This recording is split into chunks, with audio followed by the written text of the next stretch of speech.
Hello, I hope you all are fine. Well, I'm fine too. So today we are going to continue with our science biology series in which we have started with our first chapter, which is the living world.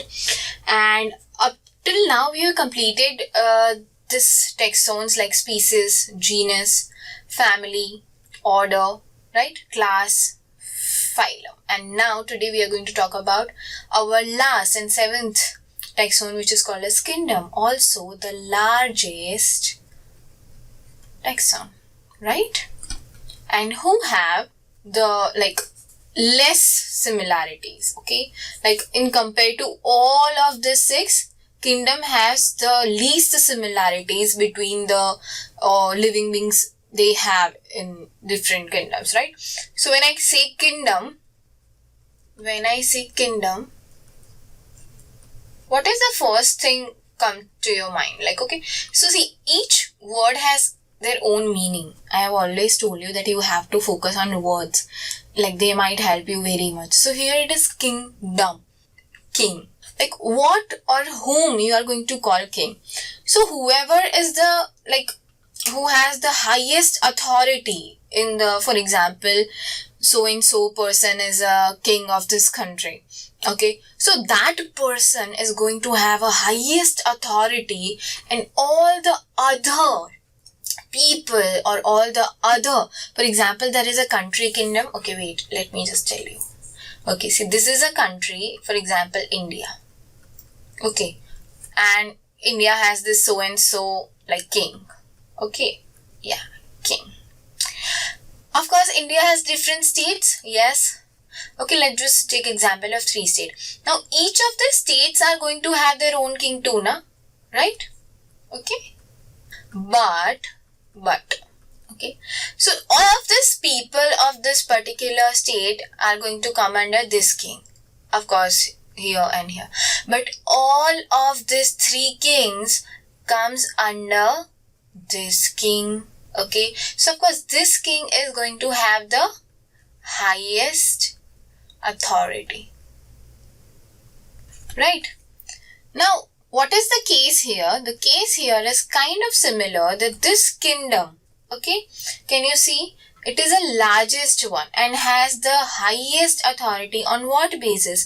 On the basis of characteristic that they have, like see, here they are like only 10%. Similarities are there, put all of them in same, like in one kingdom. Okay, so the reason was that how many classifications are you going to have? Okay, so there should be at least one where there is very less classification by which you can easily say, oh, it is moving, oh, that it is animal, and it is not moving, oh, that it is plant, which we know. So that is the most basic classification which you can do, right? Only on the basis of one characteristic. So if I write it properly, so see, this is the classification, okay? So the kingdom is classified into 2 different kingdoms. One is called as Animalae, kingdom Animalae, and the second one is called as kingdom Plant. Now this is kingdom Animal and this is kingdom Plant. That's it, only 2 kingdoms. Whether you compare it with the species, there are multiple species. Remember how much I told you to remember that? Do you remember? It was 1.7 to 1.8, okay, millions, right? So M is stating the millions here. So can you compare here? The kingdom is divided in only 2, and here the species are 1.7 to 1.8 million. Like, imagine how much similarities you are going to see here. Okay, the characters, the similarity between characters, and how much you are going to see here. Of course, very less. So there is only one thing which we are going to see. See, भाई मुझे एक बात से मतलब है, वो क्या है? If so and so organism is able to move, remember, if so and so organism is able to move, then you have to put them into kingdom Animalae, and if they are not able to move, then you have to put them into kingdom Plant. That's it. That's the only character which you are going to observe here, which ability to move. Okay, that's it. So this is how all these taxons are divided, and as I say, this was the largest kingdom. Okay, and see, this is the broad category here. You are going to see only one characteristic, and this is very small category here, the narrowest category, the broadest category, the largest one, the smallest one. Okay, they can ask you question by using any word of them. So I hope you got this whole classification system and taxonomic categories.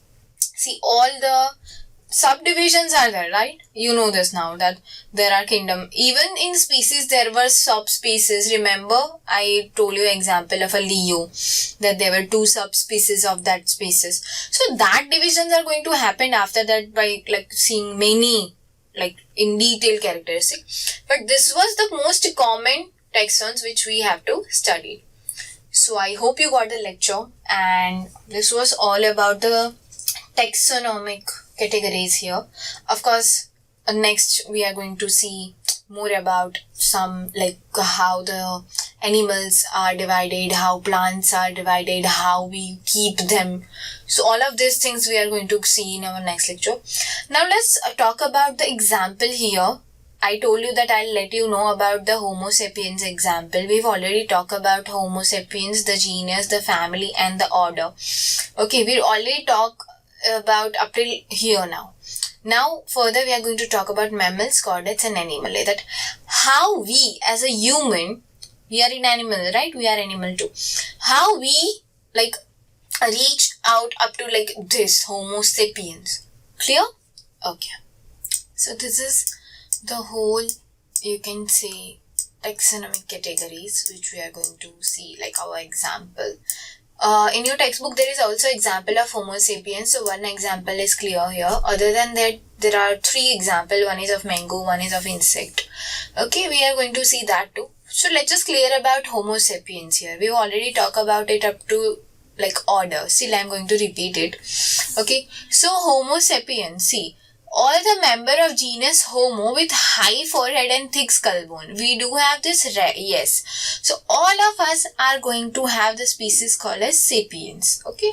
Now the genus is Homo. On what characteristic? On the basis of whoever have this upright posture and large brain. See, we do have this upright posture. Yes, we do have this upright posture. They also have, our ancestors also had that. So we all were in same genus called as Homo. Now family, it is called as hominids. Primates with relatively flat face and 3D vision. We do have a 3D vision. We have 2 eyes. We can see like 360. And other than that, all of them who have flat faces. Just like so.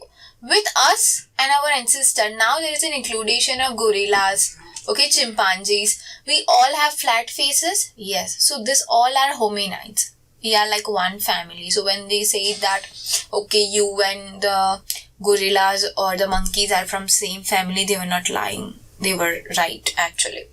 Okay. Then if we talk about primates, all the mammals, okay, with the collarbones and who have this grasping fingers. See, if I'm holding a pen, I've already gave you an example. I can write it because I can hold this pen particularly, right? Not all living organism can do that. I mean, if you are going to ask snake to hold a pen, they are not going to do that, right? So you cannot put snake into the primates. Okay, they do not have collarbones, so you cannot put them in primates. Okay, so only those who have collarbones and grasping fingers, okay, they all put into the primates. Mammals, we are going to talk about it in class here. Okay, see, so all of this, like this lemur, the old monkeys, new monkeys, chimpanzees, gorillas, lagoons, us, we all are primates here. Clear? Okay. Now, if we talk about mammals. So, chordates with fur or hair and milk glands. All the chordates, see, obviously they are going to write these words, here they are going to write primate, here they are going to write hominids, because each time you are going, like this is the largest one and this is the smallest one. Okay, so all the large group, whenever they are going to be in the smallest one, you have to mention it by that name, no? So that is why here they are not going to write animals. Here they will write all the chordates with the fur or hair. Why? Because we are talking about us only, right? Right now we are talking about Homo sapiens. Okay, so all the chordates with fur or hair and milk gland. Of course, all of this have fur, yes, or hair, yes, and milk gland, yes, because they directly give birth to a child. So this elephant, this zebra, this tiger, this lion, us, this gorilla, all of these are mammals. Clear? Now about phylum, which includes chordates. We've already talked about chordates in very much detail. Okay, so those who have chordates, like animals with backbone, only one characteristic. By any animal who have backbone, you have to put them in this phylum called as chordates. Okay, so let me just, yes, now you can properly see it. Okay, see.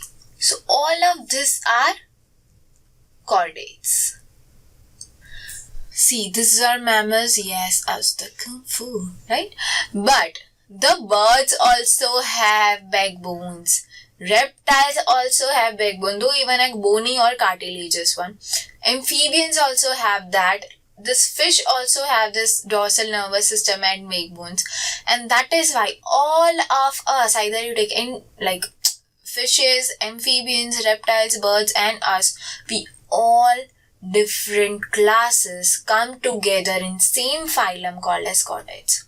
And the last one, kingdom, which we have just talked about, on the basis of what? Either the organism is able to move or not. So yes, we are able to move, so we have put into the kingdom animal, right? Or you can write kingdom animal, simple. Okay, so this is kingdom. All the animals, see, here there was no, like the butterfly was not there, but here you can see butterfly is also there. Even the smallest organism to largest organism, whoever are able to move, I have put together in one kingdom.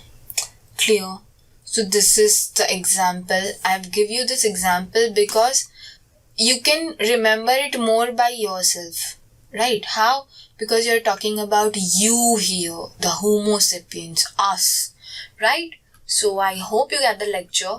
And in next lecture we are going to see some other examples too. Here we talk about kingdom, which is very small, like 2 to 3 lines of thing. Here they can only ask about what are the 2 kingdoms or something. This is an example of Homo sapiens, right? The whole kingdom to species journey of us. We are going to see some 2 more examples and then we are going to shift to the next topic. So I hope you got this lecture and all of this text soon. I already told you that this is a very important topic. Okay, so you have to focus on it like very much. Clear? Okay, thank you.